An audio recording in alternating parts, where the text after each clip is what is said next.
श्री महावीराय नमः। परम श्रद्धे शमन संख्य चतुर्थ पट्टर आचार्य सम्राट पूज्य गुरुदेव श्री शिव मुनि जी महाराज साहब आगम ज्ञाता आगम पुरुष उपाध्याय भगवान पूज्य गुरुदेव श्री जितेंद्र मुनि जी महाराज साहब संघ सेतु उपाध्याय भगवान पूज्य गुरुदेव श्री रविंद्र मुनि जी महाराज साहब एवं आगम वाचना की कक्षा में विराजमान सभी पूज्य गुरु भगवंतों के चरणों में शत शत वंदन नमन एवं सुख साता पृच्छा।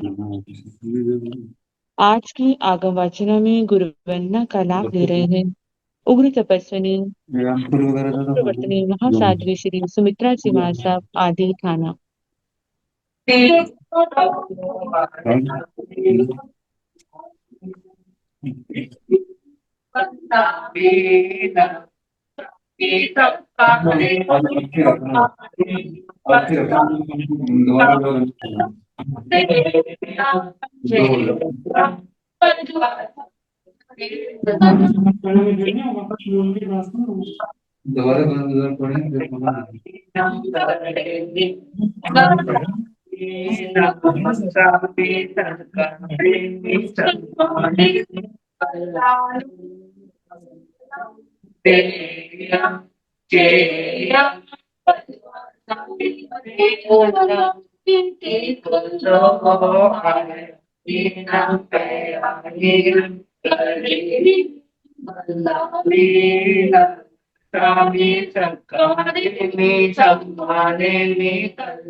शोक साता जी सबको साता है। कृपा आपकी आपको चाहते हैं गुरुदेव। हाँ जी, कहाँ विराजमान हो?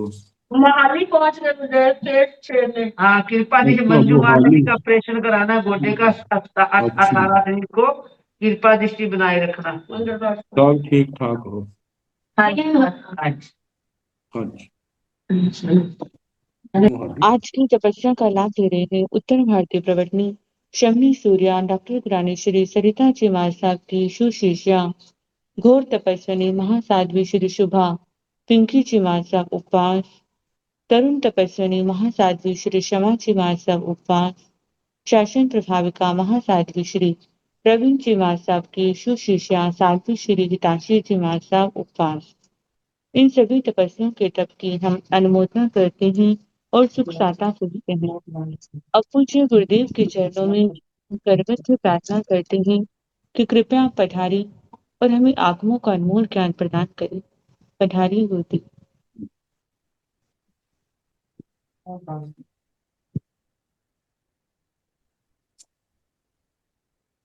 कठिन वंदना हाँ जी। सुख साता पूज्य।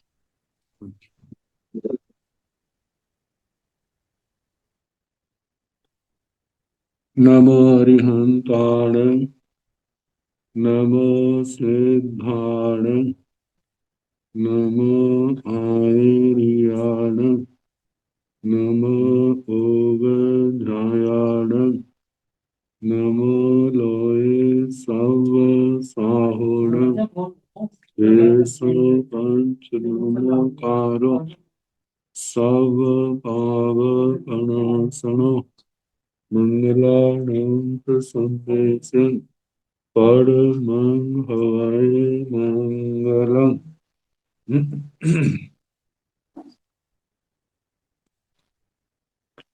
जिन शासन जिन वाणी सदा जयवंत हो, श्रवण सन सदा अविचल मंगल हो।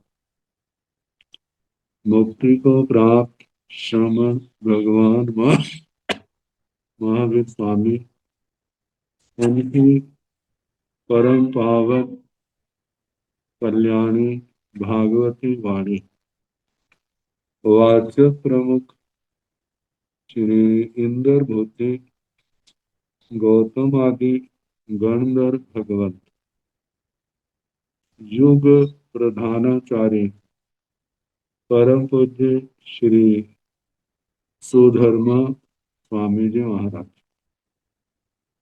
उनकी परम पावन पाठ परंपरा वर्तमान आचार्य ध्यान योगी परम पूज्य श्री शिव मुनि जी महाराज एवं गुरुजन सबके पावन चरण स्रोतों में मेरा अनंत अनंत बार वंदना नमस्कार।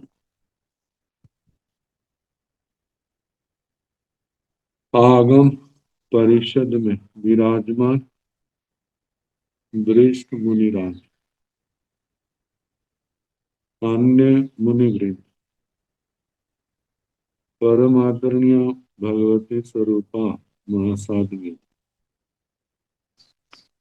श्री व्याख्या प्रज्ञप्ति सूत्र, श्री भगवती सूत्र,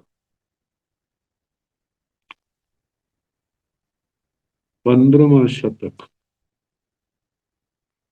जिसका काफी पाठ अर्थ सहित करा दिया था, लेकिन बिना अर्थ के केवल कल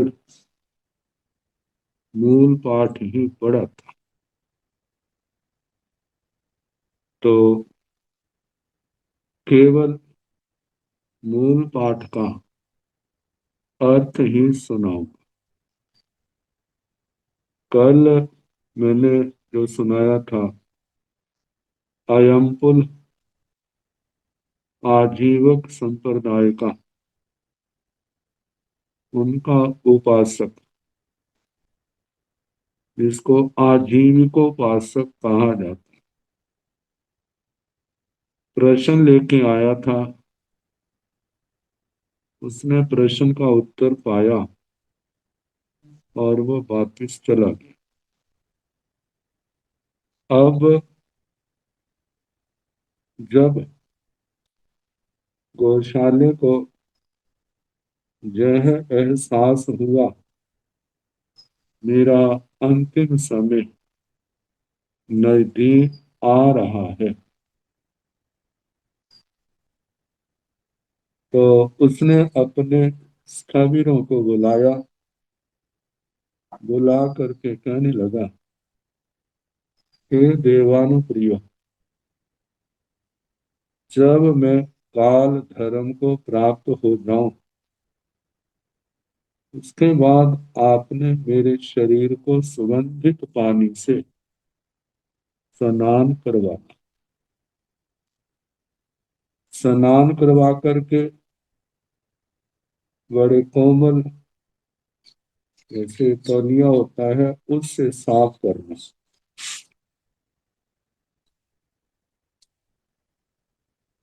सफाई करके गो शीर्ष चंदन उसका लेप मेरे शरीर को लगाना, और सफेद हंस के समान जो महापुरुषों के योग्य कपड़े होते हैं ऐसे सफेद रंग के वस्त्र पहनाना, सभी अलंकारों से विभूषित करना, 1000 पुरुषों के द्वारा उठाई गई शिविका पर मेरे पर रखना,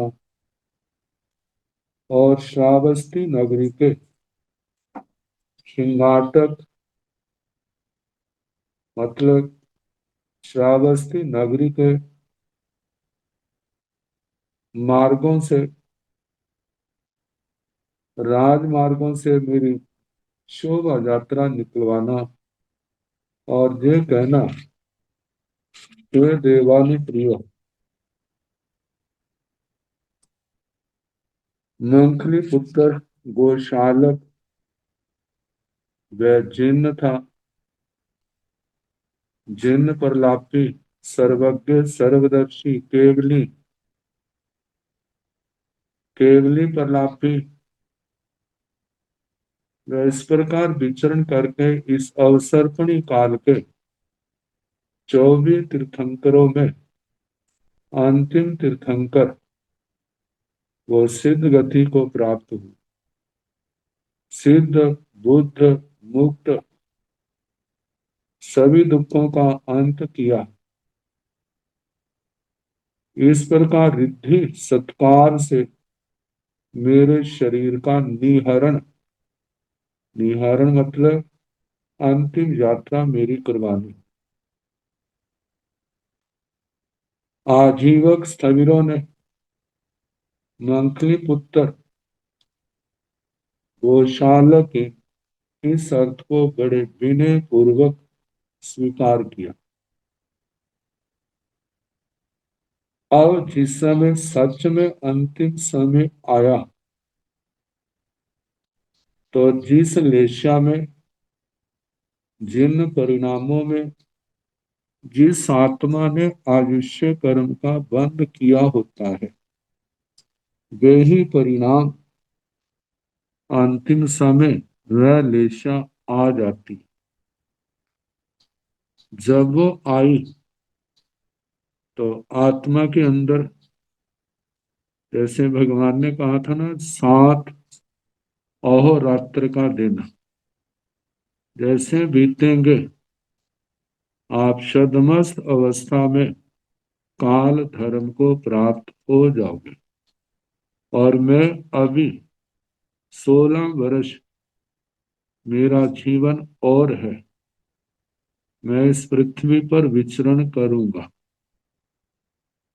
तो जब वो समय आया, जब अंतर मुहूर्त शेष रहा जीवन का, तो शास्त्रकार कह रहे हैं उसने उस सम्यक्त्व उसकी आत्मा के अंदर प्रकट हो गई। ऐसा भाव पैदा हुआ, अरे मैं तो जिन नहीं हूं, लेकिन मैंने अपने आप को जिन के रूप में प्रकट किया।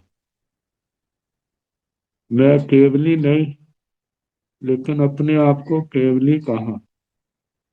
मैं सर्वज्ञ नहीं, मैंने अपने आप को सर्वज्ञ कहा। मैंने अपने आप को तीर्थंकर के रूप में प्रकट किया। मैं कौन हूं? श्रवण घातक, मंखली पुत्र, गोशालक, श्रमणों का घात करने वाला, उनको मारने वाला, उनका प्रत्यनीक, आचार्य उपाध्यायों का अपयश करने वाला, अवर्णवाद करने वाला, अकीर्ति करने वाला, बहुत प्रकार की असद भावों की उद्भावना करने वाला, मिथ्यात्व के अभिनिवेश से अपने को, दूसरों को, दोनों को सन्मार्ग से भटकाने वाला, कुशंकाएं पैदा करने वाला, ऐसा विचरण करके अपने ही तेज से, अपना ही तेज जिसके अंदर अपने लिए घातक हो गया, 7 दिन रात के अंदर पित्त ज्वर जिसके शरीर में पैदा हुआ है, दाह ज्वर जिसके अंदर है, और शदमस्त अवस्था में ही मैं काल धर्म को प्राप्त करूंगा। ये भाव उसके अंदर आए और कहने लगा, सोचने लगा, सच में तो श्रमण भगवान महावीर जिन है, वे जिन प्रलापी है, मतलब सच में जिन कहलाने के अधिकारी हैं, केवली हैं, केवली प्रलापी, सर्वज्ञ, सर्वज्ञ प्रलापी, और सच में वो जिन शब्द के योग्य इस संसार में विहार कर रही। और उसी समय ये विचार किया, विचार करके आजीविक स्थविरों को बुलाता है, बुला करके उनको सुगंध दिलाई, उनको शपथ दी, जो मैं कहूंगा आपने जे पूर्ण करना है। जब शपथ उन्होंने स्वीकार कर ली तो कहने लगा, मैं चिन्ह नहीं, जिन प्रलाप्ति नहीं, मैं केवली नहीं, केवली प्रलाप्ति नहीं, सर्वज्ञ नहीं, सर्वज्ञ प्रलाप्ति नहीं। मैं तो जो जिन शब्द का प्रकाश करता विचरता था वे सब गलत। मैं मंखली पुत्र गोशालक, श्रमणों का घातक, उनको मारने वाला, आचार्य उपाध्यायों का प्रत्यनीक, उनका अपजश करने वाला, मैं छद्मस्त अवस्था में ही काल करूंगा। रमन भगवान महावीर स्वामी चिन्ह है, जिन प्रलापी है, केवली है, केवली प्रलापी है, सर्वज्ञ है, सर्वज्ञ प्रलापी है, जिन शब्द का प्रकाश करते हुए विचरण कर रहे। हे देवानुप्रियो, जब मैं काल धर्म को प्राप्त हो जाऊं तो मेरे पैर को आपने मूंज की रस्सी से बांधना, बांध करके 3 बार मेरे मुंह पर थूकना और थूक करके श्रावस्ती नगरी के सिंगाटक, त्रिक, चतुष्क, मंडप आदि स्थान, राजमार्ग, महाराजमार्ग, उनमें मेरे को घसीटना, रस्सी से बांध करके मेरे को घसीटना और घसीटते हुए कहना, बड़े ऊंचे ऊंचे शब्दों से घोषणा करनी, हे देवानुप्रियो, ये मंखली पुत्र गोशालक, जिन जिन प्रलापी, केवली केवली प्रलापी, सर्वज्ञ सर्व सर्वज्ञ प्रलापी, जो अपने आप को तीर्थंकर कहलाता था, ये सच में कुछ भी नहीं है। जे मंखली पुत्र गोशालक, श्रमणों का घातक, श्रमणों का मारक, उनका प्रत्यनीक, आचार्य उपाध्यायों का अपजश करने वाला, छद्मस्त अवस्था में ही जो काल धर्म को प्राप्त हो गया। श्रमण भगवान महावीर स्वामी वे सच में जिन है, जिन प्रलापी, केवली केवली प्रलापी, सर्वज्ञ सर्वज्ञ प्रलापी, जिन शब्द का प्रकाश करते हुए विचरण कर रहे हैं। ऐसे कहना और महान रिद्धि से हीन, सत्कार से हीन मेरे शरीर का निहरण करना, मतलब नगर से बाहर संस्कारों के लिए ऐसे बोलते हुए ले जाना। ऐसा बोल करके काल गए, वे काल धर्म को प्राप्त हो गए। फिर आजीवक स्थविर तो मुसीबत में फंस गए, क्योंकि पहले शपथ दिला दी थी। अब क्या करें, पहले तो कुछ और कहा था। ऐसा करने से ये तो सारा संप्रदाय खत्म हो गया। यदि लोगों को ऐसा कहते हैं, हमारा अस्तित्व ही समाप्त, सारा खेल ही बिगड़ गया। उन्होंने रास्ता निकाला। फिर आजीवक स्थविरों ने मंखली पुत्र गोशाल को कालगत, काल धर्म को प्राप्त हुआ है ऐसा जान करके उस हाला हला कुमारी के उस दुकान में चारों ओर के दरवाजे बंद कर दिए। बंद करके उसी स्थान पर श्रावस्ती नगरी की कल्पना की। ये श्रावस्ती नगरी का जे भाग है, जे सड़कें जा रही, सारा काल्पनिक उस स्थान पर वैसा चित्र खींचा, मतलब बनावट की।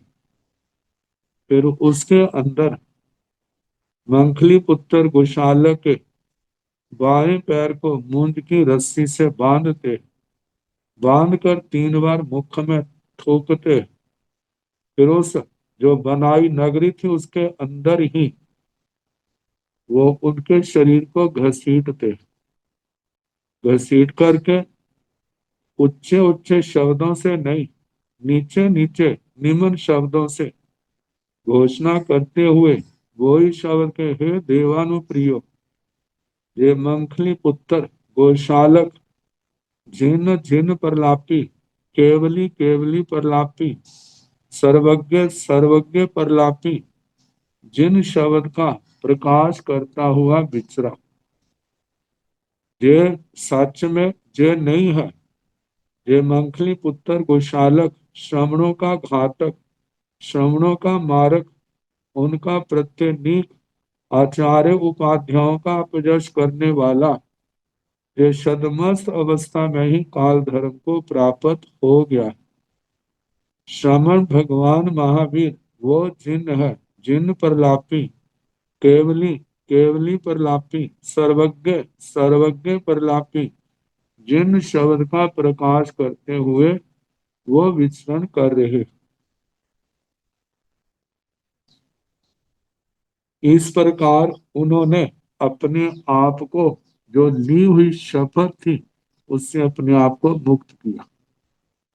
मुक्त करके दूसरी बार पूजा सत्कार इसको स्थिर करने के लिए मंखली पुत्र गोशाला के बाएं पैर की रस्सी को खोलकर उस कुंभकारी के उसका स्थान था दरवाजों को खोलकर मंखली पुत्र गोशालों के शरीर को सुगंधित पानी से स्नान कराते हैं। और जैसा उसने पहले कहा था वैसा ही किया। बड़े रिद्धि सत्कार के साथ मंखली पुत्र गोशाला का शरीर का निहरण करते हैं कि इस प्रकार अवसर्पणी काल के 24वें तीर्थंकर मंखली पुत्र गोशाला का क्या हो गया, सिद्ध हो गए, बुद्ध हो गए, मुक्त हो गए, निर्वाण को प्राप्त किया। सारी उन्होंने वो किया जो पहले कहा था। अब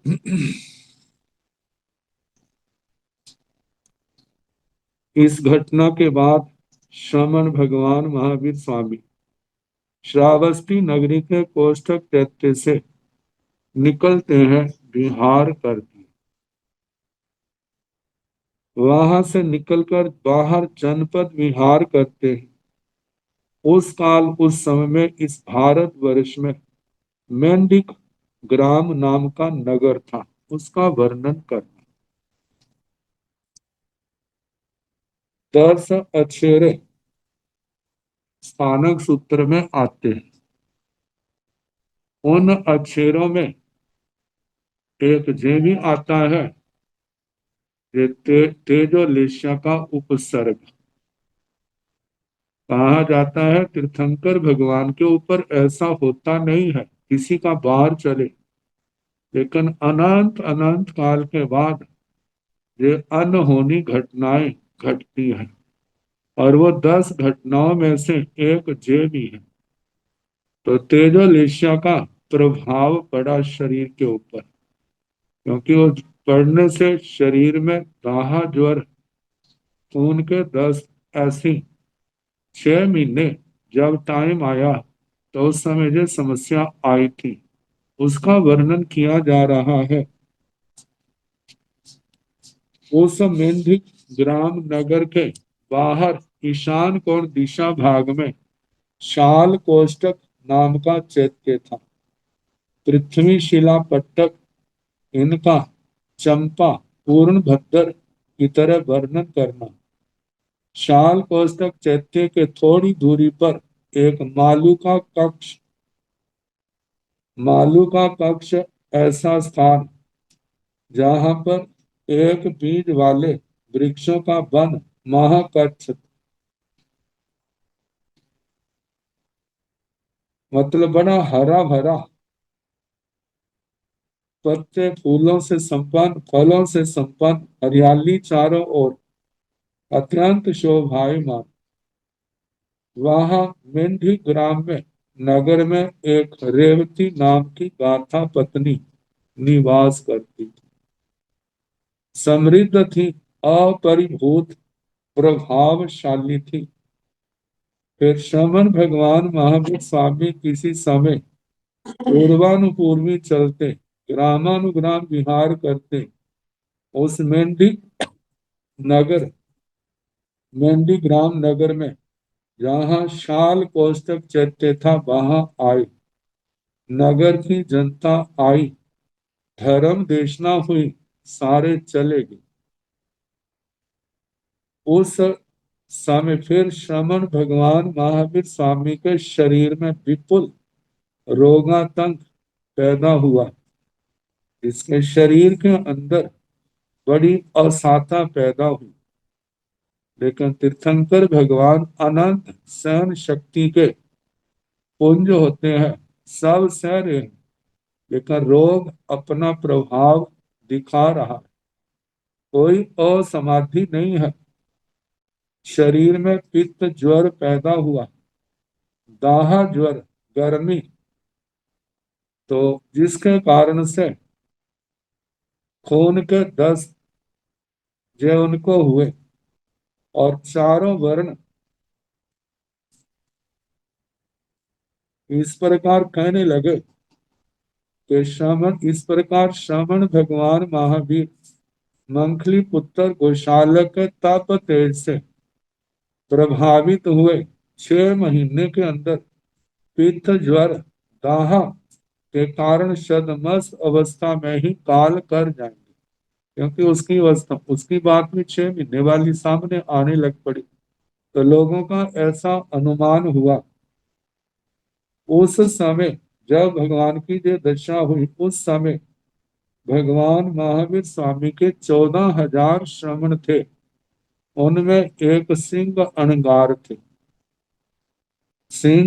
बड़े प्रकृति से भद्र, सरल, मृदु स्वभाव के, विनीत, मालूका कक्ष के, ना दूर ना नजदीक, बेले बेले निरंतर जिनका तप चल रहा था और सूर्य की आतापना लेते थे।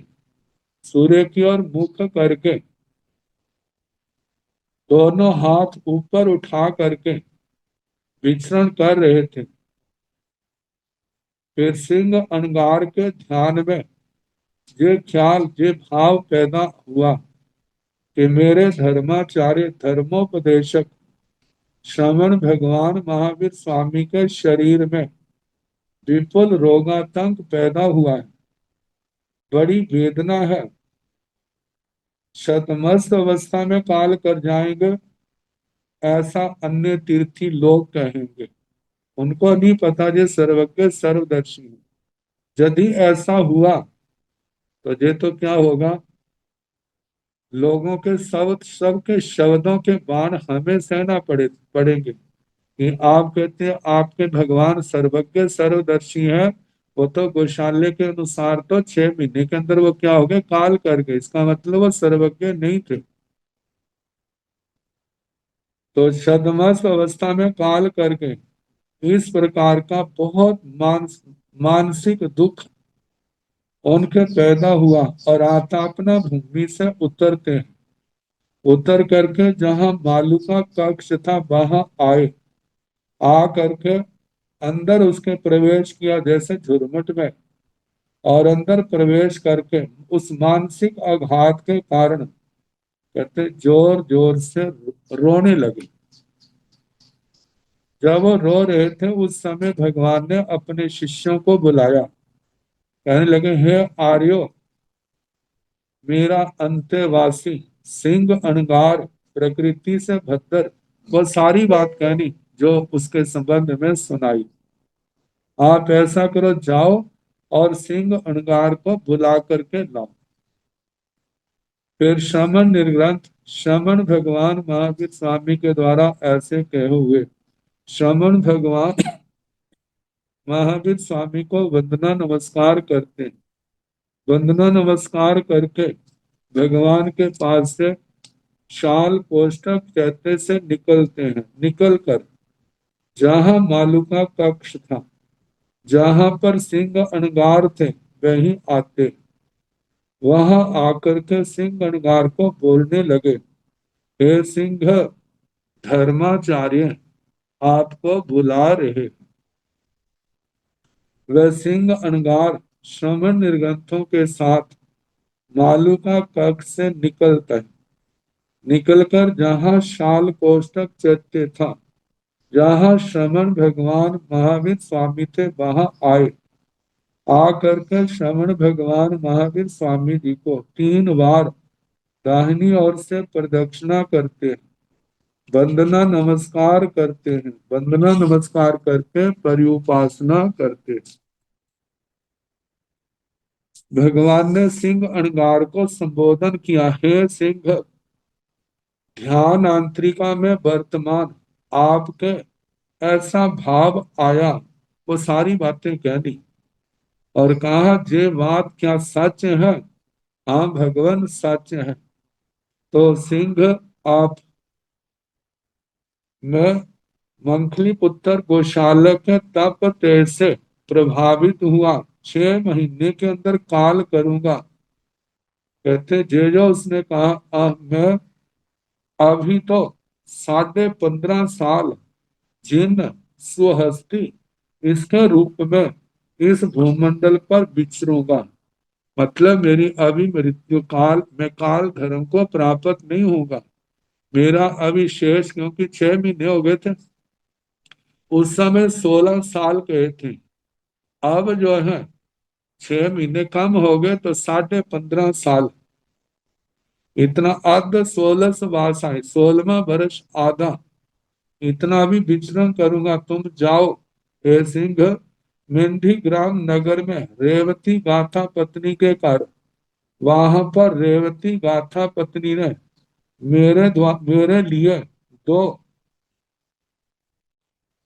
शाब्दिक अर्थ कपोत शरीर है। कपोत कबूतर को कहते हैं, लेकिन ये बिल्कुल प्रसंग से विपरीत अर्थ है।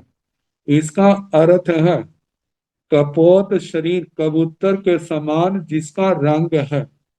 तो इसका अर्थ दिया है कूष्मांड। कूष्मांड का मतलब जिसको कद्दू कह देते हैं,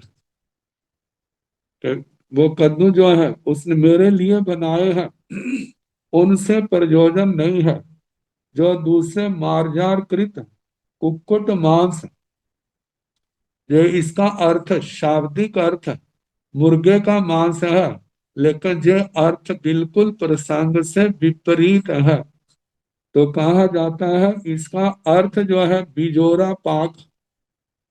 बिजोरा पाक जो मारजार नामक वायु को शांत करने वाला है, वो उसने अपने वास्ते तैयार किया हुआ है।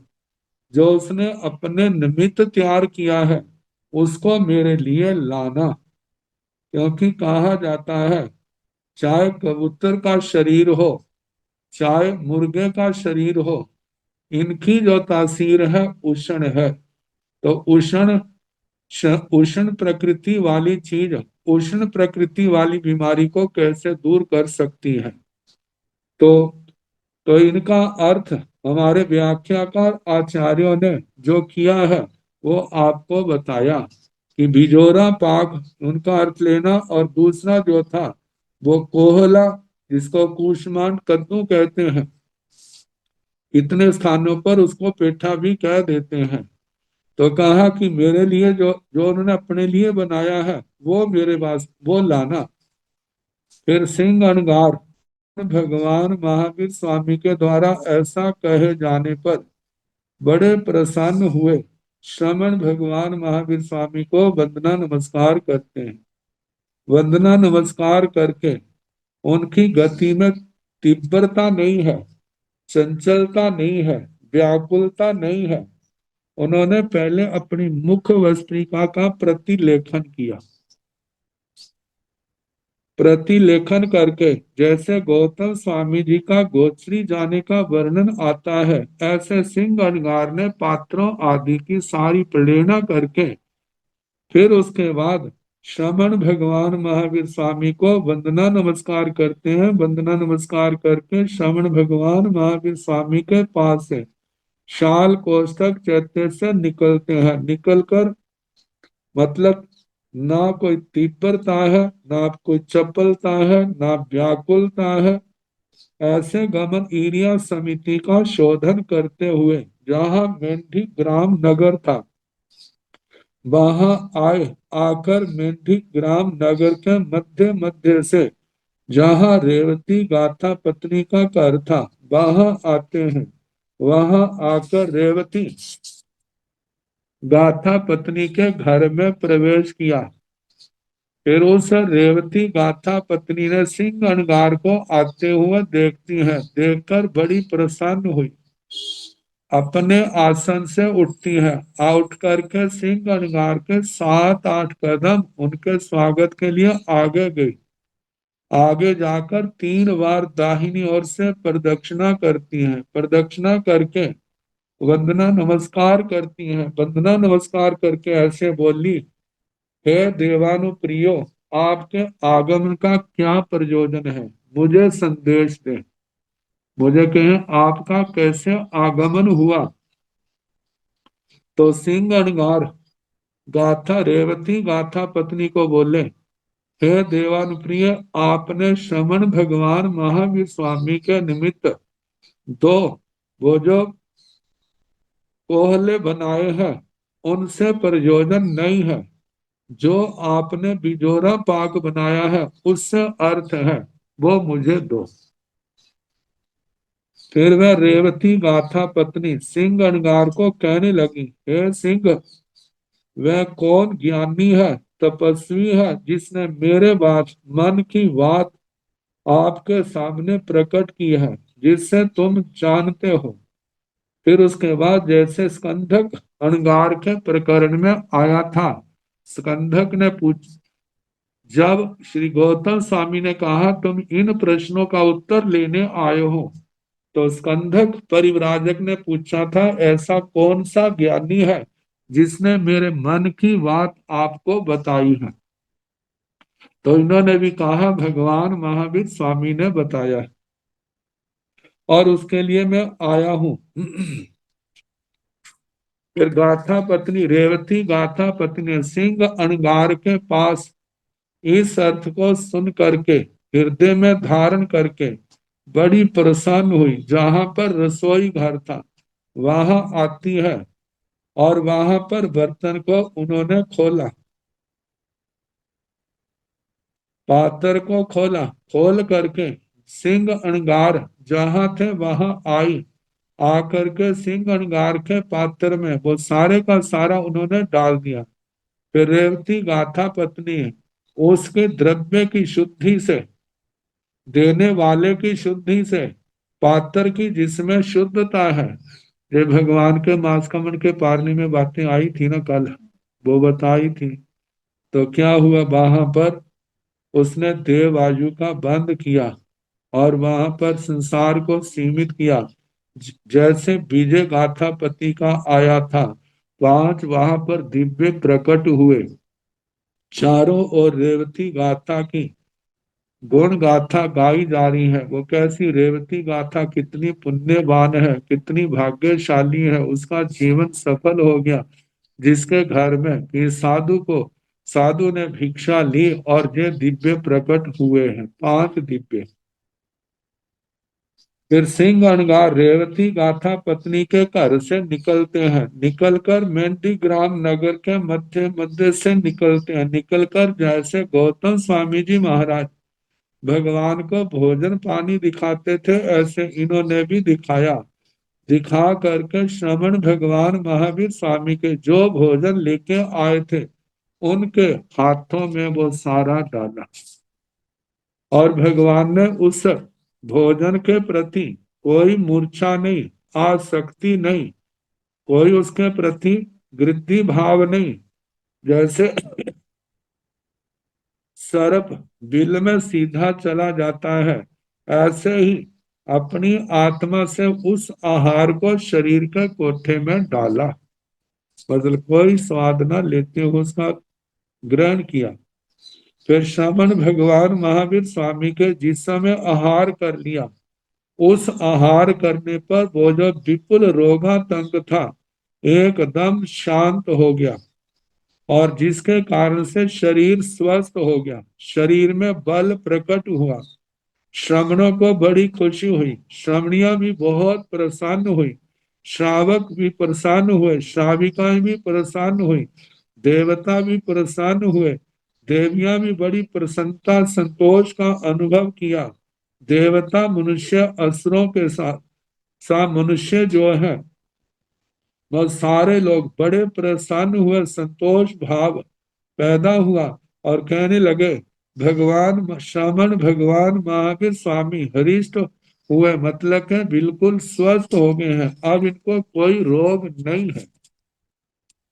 जब भगवान का स्वस्थ का समाचार चारों ओर फैल गया, खुशियां, तो अब गौतम स्वामी जी महाराज भगवान से पूछने लगे, हे भगवान, भगवान गौतम स्वामी जी श्रमण भगवान महावीर स्वामी को वंदना नमस्कार करते हैं। वंदना नमस्कार करके ऐसा बोले, हे भगवान, आपका अंत्यवासी प्राचीन जानपद सर्वानुभूति अणगार प्रकृति से भद्दर विनीत वैमंखली पुत्र गोशालक के द्वारा उसके तप तेज से भस्म किया हुआ काल धर्म को प्राप्त करके कहाँ गया, कहाँ पैदा हुआ।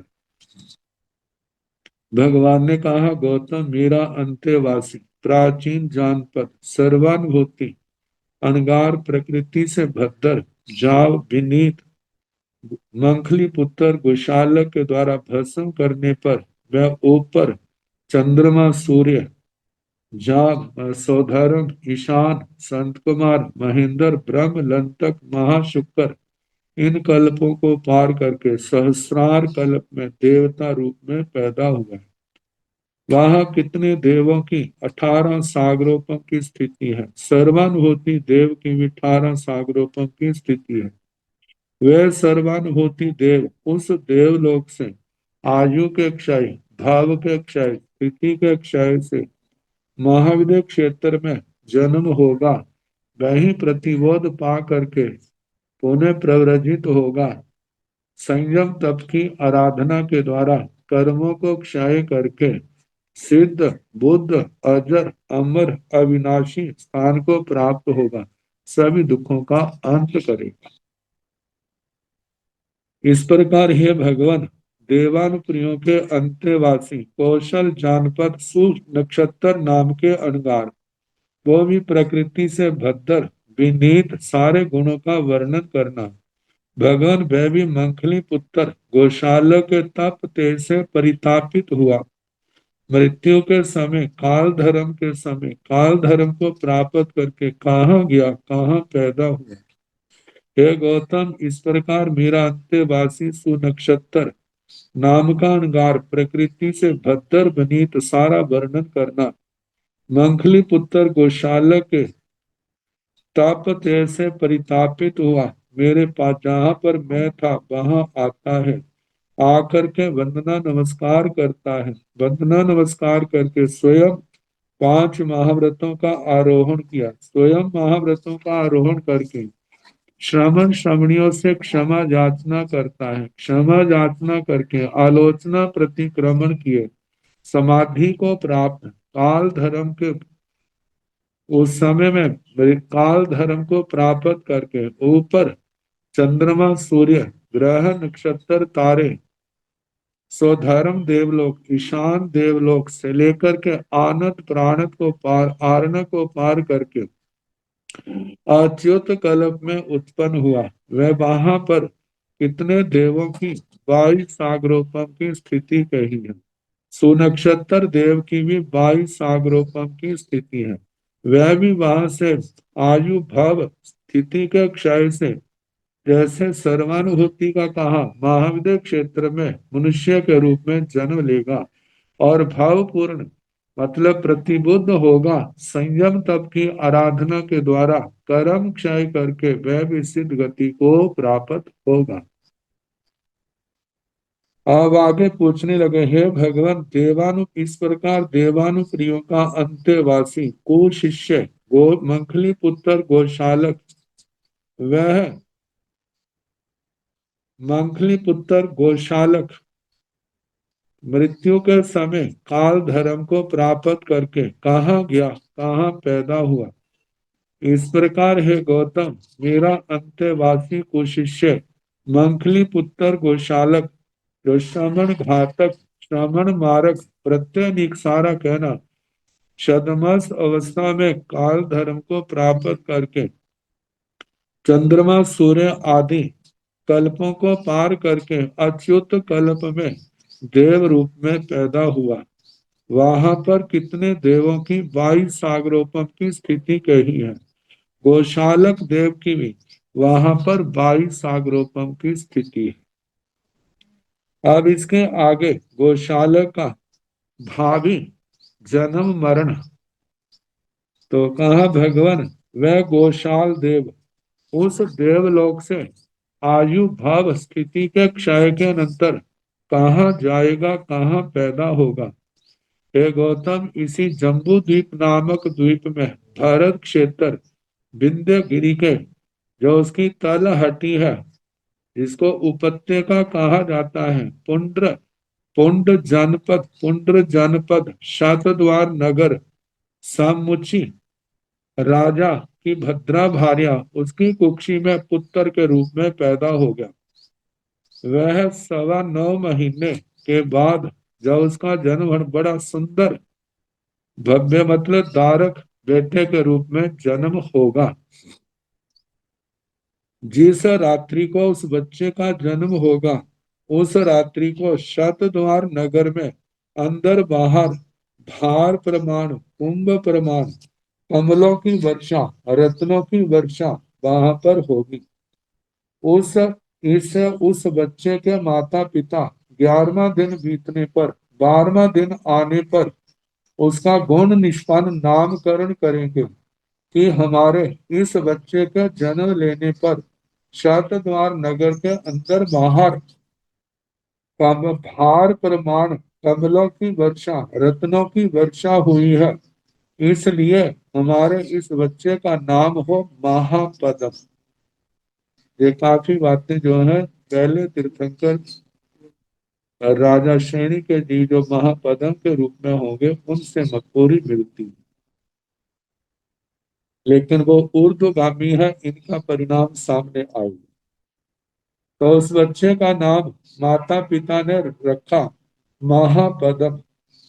फिर वे महापदम बच्चा जब माता पिता ने देखा 8 वर्ष से कुछ ज्यादा आयु हो गई है, शुभ तिथि नक्षकरण दिवस नक्षत्र मुहूर्त में राज्य बड़े उत्सव के साथ राज्य अभिषेक करते हैं। वह राजा होगा, बड़ा प्रभावशाली महाहिमवंत के समान राज्य करेगा। उस महापदम राजा के किसी समय 2 महरिद्धिक देवता महा ऐश्वर्यशाली सेनापति का काम करेंगे और उनके नाम है पूर्ण भद्र, मणिभद्र। वह शातद्वार नगर में राजा ईश्वर तलवर सार्थवा आदि एक दूसरे को बुलाएंगे और बुलाकर ऐसा बोलेंगे कि हमारे महापदम राजा के 2 महरिद्धिक देवता सेनापति का काम करते हैं, जैसे कि पूर्ण भद्र, मणिभद्र। इसलिए हे देवानुप्रियो, महापदम राजा का दूसरा नाम हो देवसेन। देवसेन इस प्रकार उनका दूसरा नाम पड़ा देवसेन। फिर उस देवसेन राजा के किसी समय श्वेत रंग का शंख तल के समान निर्मल 4 दांतों वाला हस्ती रतन पैदा होगा। देवसेन राजा उस श्वेत रंग के शंख तल के समान निर्मल उस चतुर्दंत हस्ती रतन के ऊपर सवार होकर के शतद्वार नगर के वहां मध्य मध्य से आएंगे जाएंगे। शतद्वार नगर में फिर लोग राजा ईश्वर तलवर सार्थवा आदि एक दूसरे को बुलाएंगे, बुला करके कहेंगे कि हमारे देवसेन राजा के इस प्रकार श्वेत रंग का 4 दंतों का हस्ती रत्न पैदा हुआ है। इसलिए हमारे देवसेन राजा का तीसरा नाम हो विमल वाहन। विमल वाहन, इस प्रकार राजा का तीसरा नाम विमल वाहन प्रचलित होगा, प्रसिद्ध होगा। फिर किसी समय विमल वाहन राजा श्रमण निर्ग्रंथों के साथ उनके प्रति मिथ्या भाव को प्राप्त होगा और किसी को कोसेगा, किसी का उपहास करेगा, किसी को अपने नगर से अलग करेगा और किसी की निंदा करेगा, किसी को बांध देगा, किसी को मतलब कारागार में रोक देगा, किसी का अंग काट देगा, किसी को मार देगा, कोई उपद्रव करेगा, किसी के बस्तर पात्र कंबल पाद प्रोंछन छीन लेगा, टुकड़े टुकड़े कर भेदन करेगा, अपहरण करेगा और कईयों के भोजन पानी बंद कर देगा और कईयों को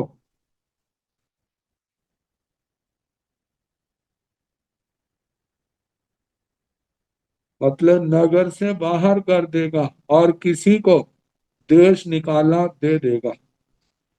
फिर शतद्वार नगर के अंदर बहुत से लोग ऐसा बोलेंगे कि हे देवानुप्रिय, हमारा विमल वाहन राजा श्रमण निर्ग्रंथों के प्रति मिथ्या भाव को प्राप्त हो गया है। जो करता था वो सारा दोहराएंगे। हे देवानुप्रिय, ये हमारे लिए अच्छा नहीं, ये विमल वाहन राजा के लिए अच्छा नहीं, ये राज्य राष्ट्र बल वाहन आदि के लिए अच्छा नहीं, अंतपुर जनपद के लिए भी श्रेयस्कारी नहीं। जो विमल वाहन राजा श्रमण निर्ग्रंथों के साथ ऐसा दुर्व्यवहार कर रहा है, तो हमें अच्छा है हम विमल वाहन राजा के पास जाएं और निवेदन करें और इस कार्य से रोकें। वे सब इकट्ठे होकर के विमल वाहन राजा को जय विजय से बधाई देंगे। बधाई दे करके कहेंगे कि हे देवानुप्रिय, आप श्रमण निर्ग्रंथों के प्रति ऐसे जो मिथ्या भाव को प्राप्त हो ऐसा व्यवहार कर रहे हैं जो आपके लिए, हमारे लिए, राज्य जनपद के लिए, किसी के लिए भी श्रेयस्कर नहीं है।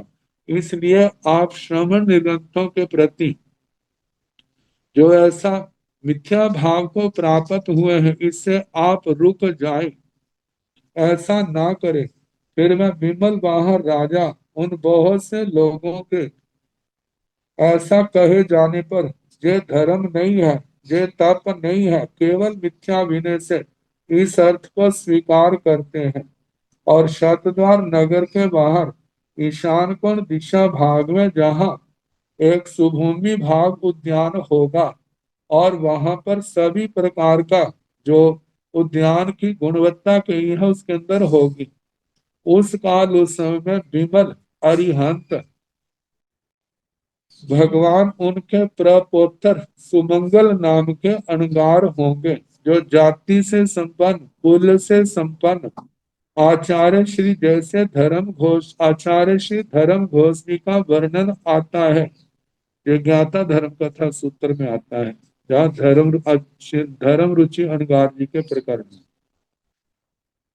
जैसे विपुल तेजोलेशा से संपन्न, 3 ज्ञानों से संपन्न, सुभूमि बाग उद्यान के न दूर न नजदीक बेले बेले तप करने वाले, निरंतर और आतापना लेने वाले वो विचरेंगे वहां पर। फिर विमल वाहन राजा किसी समय रथचर्या के लिए, रथचर्या करने के लिए निकलेगा और विमल वाहन राजा सुभूमि भाग उद्यान के पास से रथचर्या करता वह सुमंगल अणगार को बेले बेले तपस्या करते आतापना लेते देखेगा। देख करके कुपित होगा और कुपित हो करके सुमंगल अणगार को वो ध्यान में खड़े होंगे, रथ के किनारे से उनको धक्का देगा। फिर जिससे सुमंगल अणगार विमल वाहन राजा के द्वारा ऐसा धक्का दिए जाने पर वह गिर जाएगा। वो धीरे धीरे उठेगा, दूसरी बार फिर अपनी भुजाएं उठा करके सूर्य की आतापना लेते विचरेगा। फिर विमल वाहन राजा उस सुमंगल अंगार को दूसरी बार फिर रथ का धक्का देकर उसको गिराएगा। फिर सुमंगल अंगार विमल वाहन राजा के द्वारा दूसरी बार ऐसा करने पर वह उठेगा, उठ करके अपने अवधि का प्रयोग लगाएगा।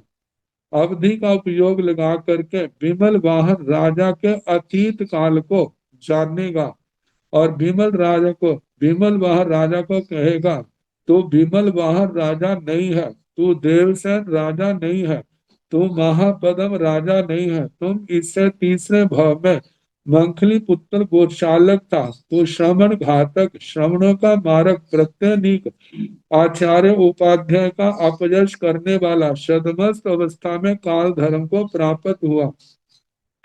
उस समय सर्वानुभूति अनगार के द्वारा जो तेरे को भस्म करने में, दंडित करने में समर्थ थे, समर्थ होकर के भी उन्होंने तेरी अवनीतता उन्होंने सहन की, क्षमा की, प्रतीक्षा भाव रखा, अंतःकरण से सहन किया।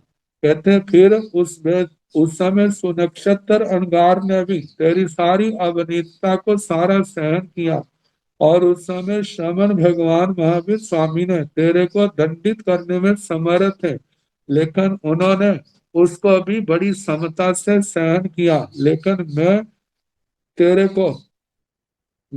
नहीं सहन करूंगा और तेरे को क्षमा नहीं करूंगा। मैं तेरे को घोड़े, रथ, सारथी के साथ तप और तेज के एक ही बार में तेरे को भस्म करूंगा। फिर विमल वाहन राजा सुमंगल अंगार के द्वारा ऐसा कहे जाने पर उसका क्रोध और चढ़ गया, बढ़ गया। सुमंगल अंगार को तीसरी बार फिर उसने रथ से धक्का दिया और उसके बाद सुमंगल अंगार विमल वाहन तीसरी बार ऐसा गिराए जाने पर कुपित हुए। कुपित होकर के भूमि आतापना भूमि से उतरते हैं, उतर करके तेजस समुद्घात से समुद्घात करते हैं और तेजस समुद्घात से करके 7-8 कदम पीछे हटे। 7-8 कदम पीछे हट करके विमल वाहन राजा को घोड़े, रथ, सारथी के साथ अपने तप तेज से उसको भस्म कर देंगे। हे भगवान सुमंगल अंगार विमल वाहन राजा घोड़े, रथ, सारथी सहित जो भस्म करके कहाँ जाएगा, कहाँ पैदा होगा। हे गौतम सुमंगल अंगार विमल वाहन राजा को घोड़े, रथ, सारथी के साथ भस्म करके बहुत से बेले, टेले, चोले, पंजोले आदि विचित्र प्रकार के 15 मास समन आदि तप से अपनी आत्मा को भावित करते हुए बहुत वर्षों तक श्रमण पर्याय पालन करेगा। पालन करके 1 महीने की संलेखना से 60 भक्त का अनशन से छेदन करके आलोचना प्रतिक्रमण किए हुए समाधि को प्राप्त चंद्रमा, सूर्य आदि से ऊपर कल्पों से ऊपर गृह विमानों को लांग करके सर्वात सिद्ध महाविमान में देवता के रूप में पैदा होगा। वहां देवों की न कम न ज्यादा 33 सागरोपम की स्थिति कही है। वहां सुमंगल देव की भी न कम न ज्यादा 33 सागरोपम की स्थिति कही है। वे हे भगवान सुमंगल अंगार, वहां सुमंगल देव वहां से चवित हो करके महाविद्य क्षेत्र में कहा जाएगा। भगवान ने कहा महाविद्य क्षेत्र में वह जन्म लेगा। प्रतिबोध पा करके संयम तप की आराधना के द्वारा केवल ज्ञान, केवल दर्शन पाके शेष कर्मों के क्षय होने पर सिद्ध गति को प्राप्त होगा, सभी दुखों का अंत करेगा। हे भगवान विमल वाहन राजा सुमंगल अंगार के द्वारा घोड़े, रथ, सारथी के साथ भस्म करने पर कहाँ जाएगा, कहाँ पैदा होगा। हे गौतम विमल वाहन राजा सुमंगल अंगार के द्वारा घोड़े, रथ, सारथी के द्वारा भस्म करने पर वह अध सप्तम सप्तमी नरक में उत्कृष्ट स्थिति वाले नरक में नारकी के रूप में पैदा होगा। वह वहां से उद्वर्तना करके मत्स्य मत्स्य जाति में पैदा होगा। फिर शस्त्र के द्वारा मारा जाने पर दाह ज्वर से पीड़ित होकर के काल करके दूसरी बार फिर 7वीं नरक में जाएगा। वहां पर उत्कृष्ट स्थिति को भोग उत्कृष्ट सागरोपम की स्थिति में के रूप में पैदा होगा। वहां से उद्वर्तना करके फिर मत्स्यों में पैदा होगा। फिर शस्त्र के द्वारा मारा जाने पर छठी तमा पृथ्वी में पैदा होगा। वहां का भाव पूर्ण करके तमा में वहां पैदा होगा। वहां से उद्वर्तना करके फिर स्त्री जाति में पैदा होगा। वहां से फिर शस्त्र के द्वारा मारा जाने पर दूसरी बार फिर छठी पृथ्वी में पैदा होगा। फिर वहां से भाव पूर्ण करके फिर स्त्री जाति में पैदा होगा। फिर वहां से काल करके पांचवी नरक धूम प्रभा में पैदा होगा। प्रत्येक नरक में उत्कृष्ट स्थिति कहनी। फिर वहां से उरग जाति में पैदा होगा। वहां से फिर शस्त्र के द्वारा मारे जाने पर पंचवी नरक में पैदा होगा। फिर उद्वर्तना करके उरग जाति में पैदा होगा। फिर वहां से चौथी नरक में पैदा होगा। फिर वहां से उत्कृष्ट आयु होकर के शेर के रूप में जन्मेगा। फिर वहां से शस्त्र के द्वारा मारा जाने पर दूसरी बार चौथी नरक में पैदा होगा। फिर वहां से सिंह के रूप में जन्म लेगा। फिर तीसरी नरक में पैदा होगा। फिर उसके बाद पक्षियों में पैदा होगा। वहां से काल करके दूसरी बार फिर तीसरी नरक में पैदा होगा। फिर पक्षियों में पैदा होगा। फिर दूसरी नरक में पैदा होगा। फिर वहां से सरीसृप जाति में पैदा होगा। फिर दूसरी नरक में। फिर वहां से सरीसृप जाति में पैदा होगा। फिर रत्न प्रभा पृथ्वी में पैदा होगा। फिर उसके बाद उत्कृष्ट स्थिति वाली नरक की स्थिति भोग करके वहां से संगी जीवों में पैदा होगा। फिर वहां से शस्त्र के द्वारा मारा जाने पर जैसे पहली नरक में है फिर असंगी जीवों में पैदा होगा। फिर वहां से शस्त्र के द्वारा मारा जाने पर रत्न प्रभा पृथ्वी में पैदा होगा, जहां पल्योपम का संख्यात्मक भाग स्थिति होगी। इस प्रकार नरकों में पैदा होगा। फिर उसके बाद उद्वर्तना करके जो क्षेत्रों के भेद हैं, चरम पक्षी, रोम पक्षी, समुद्र पक्षी, वितत पक्षी, जहां पर लाखों जन्म मरण करके फिर वहां पर बार बार पैदा होगा। वैसे पंचेंद्रियों में लगातार 8 भव होते हैं एक एक श्रेणी में, लेकिन बीच में एक जन्म कहीं और कर लिया फिर उसी श्रेणी में ऐसे लाखों जन्म करेगा। हर स्थान पर शस्त्र के द्वारा मारा जाएगा और दाह ज्वर गर्मी उसके शरीर में होगी। और इस प्रकार लाखों जन्म भुज परि सर्पों में, जैसे गोधा नकुल आदि, जैसे प्रज्ञापना में कहा, जैसे चतुष्पद उनमें लाखों जन्म, या क्षेत्रों में वहां भी लाखों जन्म। और परिसर्प आदि के भेद है, उनमें अहि अजगर असालिक महोरग, इनमें भी लाखों जन्म। चतुष्पद विधान जैसे एक खुर वाले, दो खुर वाले, गंडी पद, सन्नाख पद, लाखों जन्म जहां भी ऐसे करेगा। जलचरों में ऐसे लाखों जन्म, मत्स्य कच्छ आदि में ऐसे, चतुर इंद्रियों में लाखों जन्म, त्रिइंद्रियों में लाखों जन्म, ऐसे दो इंद्रियों में, फिर वनस्पति काय में लाखों जन्म। हर जगह दूसरे के द्वारा ही मारा जाएगा। लाखों जन्म जैसे वनस्पति काय के हैं, उसमें भी ज्यादा कड़वी वनस्पतियों में उसका जन्म होगा। ऐसे वायु काय का, तेजस काय का, फिर उसके बाद जहां पर भी अनेक स्थानों पर लाखों लाखों जन्म करता हुआ आप काय, पृथ्वी काय के रूप में इसका जन्म होगा। तो पृथ्वी काय में जहां पर भी प्राय करके अशुभ श्रेणियों में ही जन्मेगा। और राजगिरी नगर में आखिर में ये एक वेश्या के रूप में जन्म होगा। वहां भी शस्त्र के द्वारा मारा जाने पर पहले राजगिरी नगर के बाहर पैदा होगा। ये भविष्य की बातें।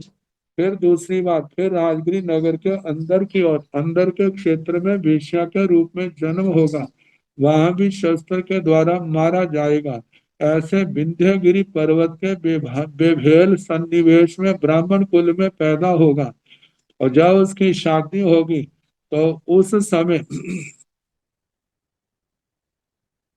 परिवार के द्वारा अच्छी तरह उसके मतलब है उसकी शादी होगी, लेकिन किसी समय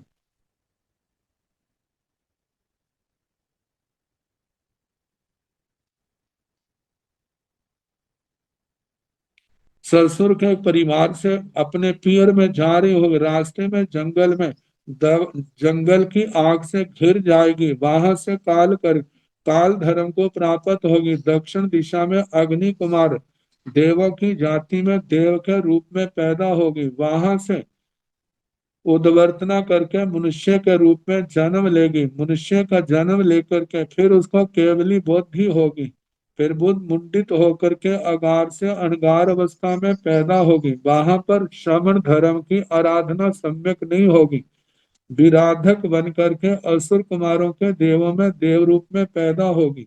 वहां से उद्वर्तना करके फिर मनुष्य जन्म होगा, और वहां से नाग कुमार देवों में जन्म होगा। फिर ऐसे सुवर्ण कुमारों में विद्युत कुमार, अग्नि कुमार, स्थानित कुमार, ये सब दक्षिण दिशा के भवन पतियों में जन्म होगा। और बीच बीच में मनुष्य जन्म, धर्म तो मिलेगा लेकिन विराधक, हर बार विराधक होगी और ज्योतिषियों में पैदा होगी। वहां से जन्म लेकर के फिर मनुष्य जन्म लेगा, लेकिन अब ज्योतिषियों के बाद जब मनुष्य जन्म होगा, जहां पर प्रतिबोध होगा, तो जहां पर उसके आखिर समय धर्म की आराधक होंगे, फिर स्वधर्म कल्प में पैदा होंगे। वहां से फिर मनुष्य जन्म, फिर बुद्धि की प्राप्ति, फिर धर्म की आराधना ईशान कल्प में, वहां का भाव पूर्ण करके फिर मनुष्य जन्म, फिर आराधक बन करके संत कुमार कल्प में, फिर उसके बाद संत कुमार से मनुष्य जन्म बन के ब्रह्मलोक, फिर मनुष्य, फिर महाशुक्र कल्प, फिर मनुष्य, फिर आनंद कल्प, फिर मनुष्य, फिर आरण कल्प, फिर उसके बाद संयम के पूर्ण आराधक होकर के सर्वार सिद्ध महाभिमान में देव रूप में जन्म होगा। फिर वहां से च्यवन करके महाविद्या क्षेत्र में जो बड़े समृद्ध परिवार हैं, उनमें उनमें पुत्र के रूप में होगा। जैसे दृढ़ दृढ़ प्रतिज्ञा के अंबर परिव्राजक की बात आई थी, वैसा कहना। तो मतलब माता पिता गर्भ में आने से माता पिता की धर्म में अत्यंत रुचि और दृढ़ता होगी, इसलिए उस बच्चे का नाम रखेंगे दृढ़ प्रतिज्ञा। जब वो बड़ा होगा, प्रतिबोध पा करके पुनः धर्म में दीक्षित होगा, संयम तप की आराधना करके श्रेणी का आरोहण करेगा, केवल ज्ञान केवल दर्शन पाएगा। और केवल ज्ञान दर्शन जब पैदा होगा तो अपने अतीत को देखेगा। जब अतीत सामने आएगा तो श्रमण निर्ग्रंथों को बुलाएगा, बुला करके इस प्रकार कहेगा, चिरकाल पहले मैं मंथली पुत्र गोशालक था, श्रमणों का घातक था, मारक था, प्रत्यनीक था, सारी बातें कहेगा। और कहेगा कि इस प्रकार मैंने अवनीतता के कारण से इस अनादि अनंत संसार में कितना परिभ्रमण किया है, इसलिए मेरा आप सब से ये निवेदन है, कोई आचार्य का प्रत्यनीक, उपाध्याय का प्रत्यनीक, आचार्य उपाध्यायों का प्रत्यनीक, अयश कारक, अवर्ण कारक, अकीर्ति करने वाला ना बने। नहीं तो क्या है, ऐसे अनादि अनंत संसार के तार में उसका परिभ्रमण ना हो। कि जैसे मैं बना, श्रम निर्ग्रंथों ने दृढ़ प्रतिज्ञा केवली के पास इन सब बातों को सुन करके बड़े भयभीत हुए, त्रस्त हुए, त्रसित संसार के भय से उद्विग्न हुए।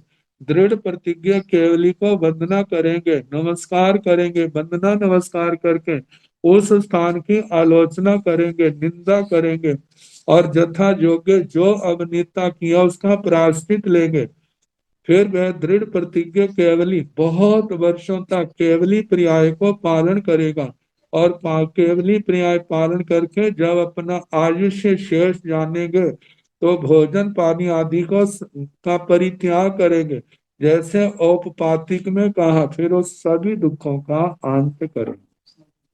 हे भगवान, इसी प्रकार है, इसी प्रकार है, इस प्रकार से गौतम स्वामी जी महाराज संयम तप से अपनी आत्मा को भावित करते हुए विचरते हैं। तेय निसर्गो समत्तो, इस शतक का नाम तेजस, तेजो निसर्ग है, क्योंकि तेजो निशा छोटी थी। तो समत्तम पन्नुसमं स्वयं 15वां शतक समाप्त हुआ। अब इसके आगे 16वें का पहले उद्देश्य का 16वें शतक के पहले उद्देश्य का थोड़ा सा रहेगा, तो कल जैसे समय होगा कराने का प्रयास।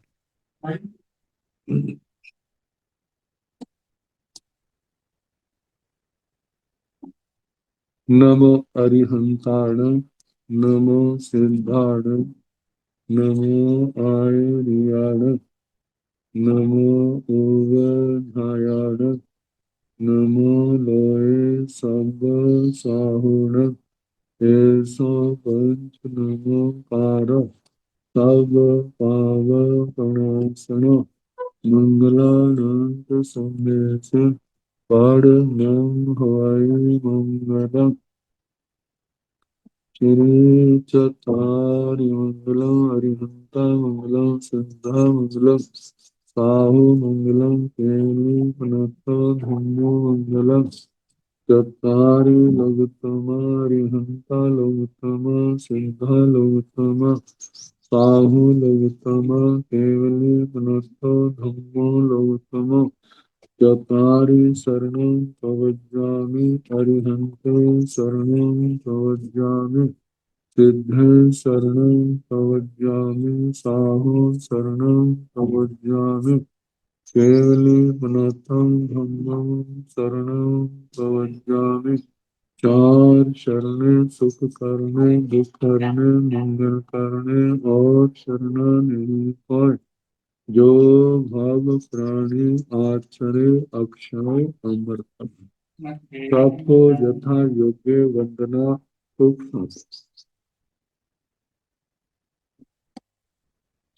साग में पीली है पलक का तन सिक्का कंधनी में शिव ज्ञान को एक ज्ञान जो भाव से शिक्षा में जीवन परम चित्रों का हुआ बीने हिन जोग न दोष न सुखो न दुखो ब्रिया काले काले काले में और